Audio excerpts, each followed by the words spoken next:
Welcome, beautiful beings. Thank you for sharing this moment here with me right now. My name is Tydeja if you are new here, but you can call me Deja. And welcome to DLoveJourney, where we lean into becoming our higher selves. All the laughter, all the lessons, breakdowns, breakthroughs, and just encouraging each other to love thyself and love thyself. Did I say love thyself twice? Love thyself and learn thyself more and more each day. If that's something that you can get down with, then please subscribe, join the journey. We would love to have you. Today we are taking a journey down the story behind DLoveJourney. Now, I have done this video before in a sense of why I rebranded this channel when I decided to switch from doing more modeling videos and into my personal self-love journey and my healing journey and wellness journey, and why I am creating this community, what it stands for, what I'm building, the people who are meant to connect with me. This video finds the people who are also traveling through their own personal awakening journey, self-love journey, healing journey, wellness journey, whatever journey it is that you are taking to get you to a better version of yourself that you love and you embrace fully, and that you no longer dim yourself down, but that you fully stand in who you are, proudly loving every imperfect piece of your journey. And yeah, that's something that I vibe with. So last year I changed this channel name to DLoveJourney, and the reason why I chose that is because I feel like I've been going through a lot of different experiences, and one thing that has been the common denominator is learning to love myself more. I think that looks different for everybody, right? But for me, I realized that I have such a story to tell. I've been through a lot, and I think that one thing I'm grateful for is my resilience. I do not look like what I've been through, and I wanted to be able to show up and tell that story, okay? I think it's important sometimes that we remember to not be afraid to share what we've been through, but also like we are more than our toughest days. And so not being caught up in the victim mentality, but just showing that you can rise above any and everything that's come against you and still shine. Okay, so that's why I named this channel DLoveJourney, because through everything, my intention is to love myself, to be loved, and to show love to others more and more every day. And I think that starts with just knowing yourself and accepting that and learning how to grow. So for a long time, I've always been the person that's like been a go-getter. I grew up in a family where I was the oldest, I was the only daughter. So in most Black families, that means that comes with a lot of responsibility. I've always been the person that my family can lean back on, whether it's making meals, whether it's cleaning up, helping with homework, you know, providing resources to the family, just being a shoulder to cry on. Whatever the case may be, coming together, helping other family members, watching other people's kids. You know, I've always been the person that jumps to be of service, especially to people that I love. And as I grew up, that love of being of service and helping my loved ones also grew into a love of serving and helping my community as well. So I definitely, once I finished school, you know, I went to college, well, not straight to college, a couple years after I graduated. I had to work a little bit, get my money up, of course, because I didn't come from a lifestyle of privilege, we'll say. And so, you know, after getting my job and after starting school and working and everything like that, like I found myself in this nice flow of providing for myself a pretty decent lifestyle. But the thing that I didn't realize is that while I was providing this lifestyle, I was also over pouring from my cup. And so every time I would get an edge up, I would always look back at the end of the year and be like, where did all my money go? Where did all my time go? Where did all my resources go? And definitely coming from a lifestyle where having to work extra hard to have the things you need, it's something that I brought into my adulthood. And so I just believe that working hard, pushing yourself, it was something that was necessary in order to get ahead. I got really burnt out, and I realized that I couldn't keep maintaining that lifestyle. And I feel like that'll be another story in another video for another day. I kind of touched on it. If you haven't seen in a video, I'll put the card up here of my dark night of the soul, one of many that I've had during my lifetime. But I just realized like I wasn't thriving. I didn't feel good. While I was spending all of this time building my resources and sharing it and also extending myself in my community, I was exhausted. You know, I would literally be taking care of my grandmother, my mother at the time, and also, you know, working 2 jobs deeply in the community. I worked with children that had all different levels of autism on the spectrum, and also working in a lot of group homes with kids who were in the system, teenagers and children. So I would literally leave my 9-to-5 job working at the school, where I was like managing behaviors and all types of things with children in a school setting, and going straight to the group home setting where I was then connecting with the kids, helping them with their homework, cooking their meals, just helping them along their programs and just pouring into them. Then I would go home, make sure my family had a meal, make sure I was cleaning the kitchen, making, you know, so it was a very exhausting time for me. It was very rewarding spiritually, right, and emotionally to be able to give. But everybody's human, and physically you can only do so much if you're not pouring back into your cup. And so eventually I hit the spot where I was no longer feeling like I was thriving, and I was really frustrated because I felt like I was showing up in all these different ways for my family, for my friends, and my community, and I just wasn't seeing the change and feeling like everything that I was giving was making the impact that I wanted it to. And I couldn't understand why. While I was along the journey of serving people and connecting in my community, I was also a very vulnerable person in my personal life. I would give everything to everyone. I held nothing back. I lived with my heart on my sleeves, and I was always so willing to give so much, even when I was receiving a little bit back.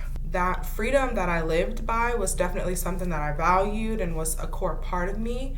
But what I hadn't learned and realized then was definitely being selective with who you choose to share that part of yourself with. So yet again, continuing to pour into all these places and not understanding why I wasn't feeling fulfilled, and why I felt like out of everything I was doing, I wasn't seeing the results of a community and environment in a place that was filled with love. And so kind of taking that step back and realizing that if I'm not even pouring into myself and taking care of myself, then how do I expect anything in my surroundings to change, right? My journey to save the world is really what it felt like. I remember even when I was in high school, when I was in middle school, I always wanted to serve people, and I wanted to change the way that people experience the world.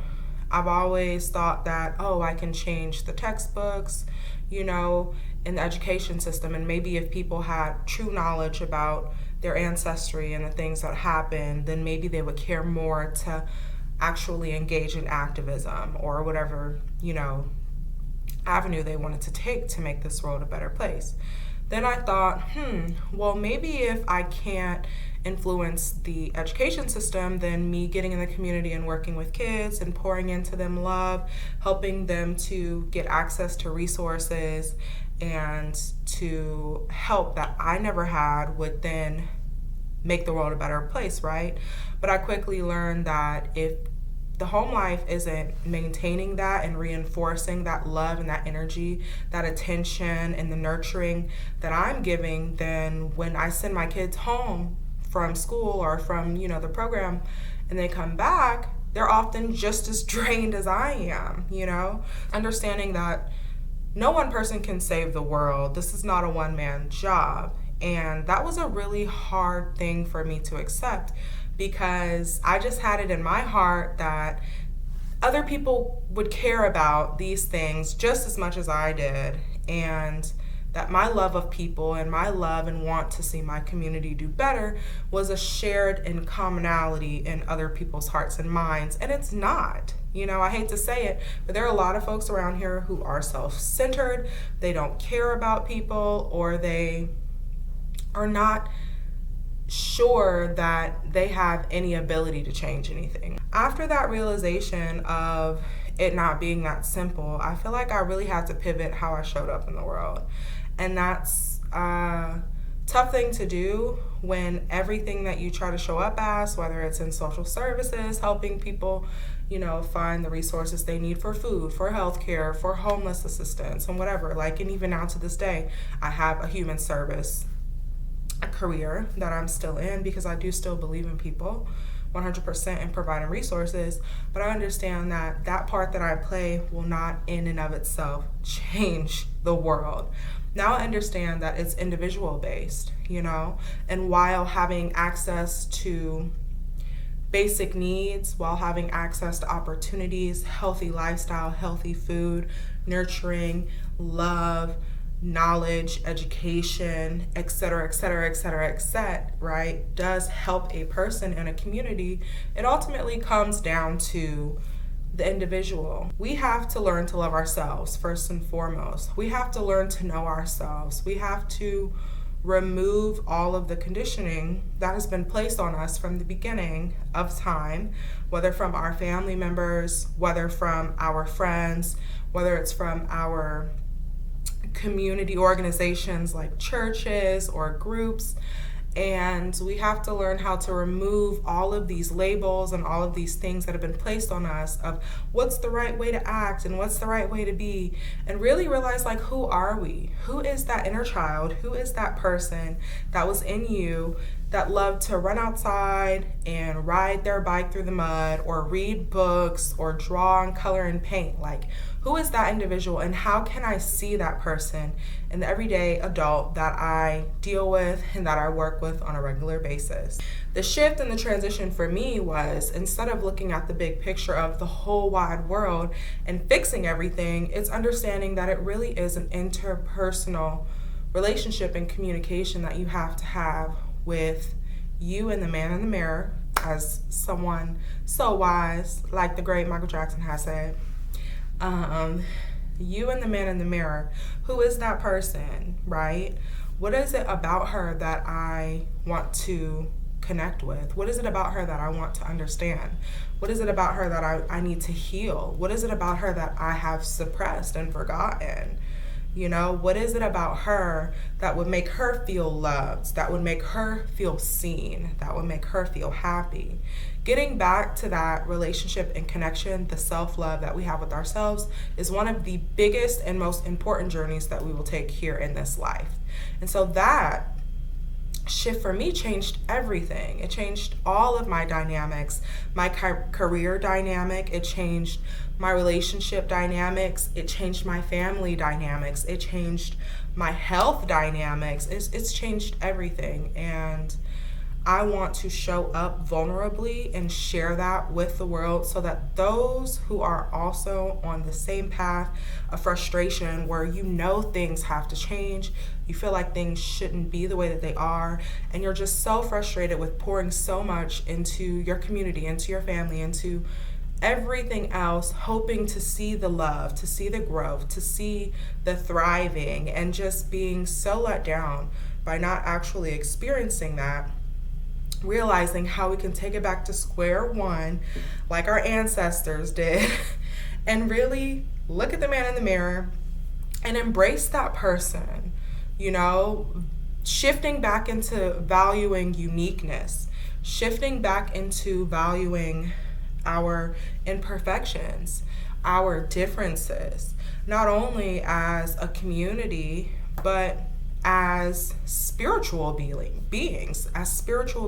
here in this earth, in this experience, in this journey. I feel that the universe would drastically shift a lot of things that are beyond our control, if each individual would take a step back, become more introspective, learn themselves, and start to live from a place of truth, of what really makes us happy, instead of chasing the capitalistic expectations and all of these things that don't serve us, and actually moving and shifting into the things that give us life, that make us happy, you know?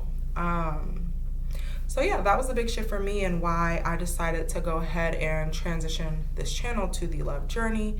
That's how that was born for me, because I feel like this is me on a platform, right, little old YouTube, where I can actually connect to the people all over the world, there's no limitation, who are also on this path and who this resonates with. Now, I know as my channel is growing, you know, our community is small, and I'm okay with that, because my goal is not to be famous. My goal is just to show up and be the best person that I can be.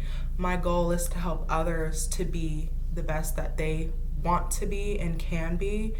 And by me showing up in my truth and speaking my truth and sharing my journey, whether it's ugly, whether it's perfect or whatever, I feel that that will facilitate and open up the door for others to trust that they can do it too. The butterfly effect. I don't know if you guys have ever seen that movie. I think it's with like Ashton Kutcher and some other chick, right? No one person can save the world.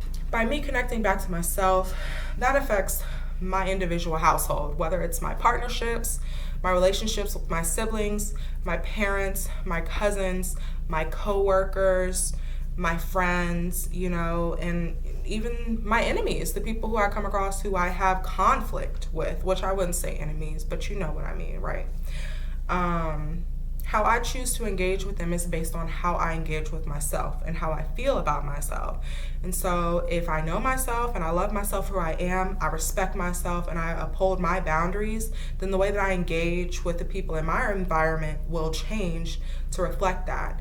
And if they see that reflection of themselves in me, then they start to move from what's best with them, right? Not because of me, but because of themselves. And understanding that we're free. We're free to do what serves us. We don't owe anybody anything, okay? As we all embrace that, it will spread beautifully throughout our environments. And if people just remember, you know, like who we are more than just the last name that was attached to us, the social security number that was stamped on our birth certificate or our social security card, or the country that we came from, the language we speak, the size of our meat sacks. Like all of these different things are nothing but descriptive words and characteristics that were put on us, you know, that were given to us. And the Love Journey is all about shaking loose of that and really bearing down into the freeness of who you are, stripping bare, and really looking at yourself in the mirror and embracing who you are. And even if there are things you want to change for the better, change them with love. You know what I mean? It's first important that we connect with ourselves, and you realize the only person who can save you is you. You know, and in order to find love, you first must be love, and all of those spiritual cliche things, like they truly are true. And the more you embrace that and the more you recognize where you sit in that, the better off you will be to actually change your environment, to see the life around bloom in love. But I don't want to be the creator source that makes that happen. I'm tired of trying to control, you know, everyone's happiness and fairness and things like that in my environment, because it's not in my control. You know, I am a part of source, right? I am an impactful person here in this universe, yes. However, my job here is to be the best version of Tydesia, and that is simply it. And by me showing up here every day, opening up a door of love and opening up a space where you can be free to be yourself and be encouraged to be yourself and to choose yourself fully, I think that that is me pouring in to an overflowing universe, into an overflowing collective energy. And the more of us that can connect and do that, the more our environment and our universe will overflow with love, with resources, with ease, with happiness, with joy, with knowledge, right? With all these things that we wish to create. All we have to do to create them is just be them. And that's what the Love Journey is all about. So I just wanted to share that with you guys. I think that, like I said, I did a video a little bit about why I rebranded this channel, but I never necessarily went deeply into my life experience, why I decided to name this The Love Journey, and also just what that journey looks like to me, you know, and what I am calling in for this community that we're creating together. I always say, if that's something you could jam with, then join and subscribe. And I truly mean that. Like, if this is not your jam, I get that. You know, there's someone out there for you that may encourage you and speak into your spirit in a different way. And I love and encourage that for you. As for me, there are many people who I found both in real life and on YouTube, or even just in the ethers, that have resonated with me and that have guided me through certain legs of my journey. And as we grow, we pick up some things and we put some things down. And I'm just very grateful that in this moment I could be a part of that journey for you. And if you decide to continue journeying on in this community, I'm even more excited for that. But if not, I also respect it, you know? So yeah, that is pretty much it for this video. Again, I will probably go a little bit deeper into the whole dark nights of the soul and some of the earlier experiences of me realizing like this matrix is not what it's cut out to be. And that's another story for another day. But if that's something you guys really are interested in hearing about, I would love to share it. Just let me know in the comments below or hit me in my DMs on Instagram at DLoveJourney. Keep your eyes out for more to come as this new year, which really, to me, the new year starts in spring. That's just me personally. Everybody's different, right? But as this year wraps up, I definitely am going to pick up on a creation routine and ask you to go ahead and like the video. Liking the video really does help to spread it out and show the love so that YouTube can allow others to find us. If there are any things that you guys want to talk about, please drop down in the comments below. Let me know. Again, you can also DM me on Instagram and let me know where you want to journey to next. And until then, I'm going to leave you guys with so much love. I hope that you continue on this journey, learning yourself, loving yourself more and more every day, and embracing this journey to your higher self. I'll see you next time. Peace.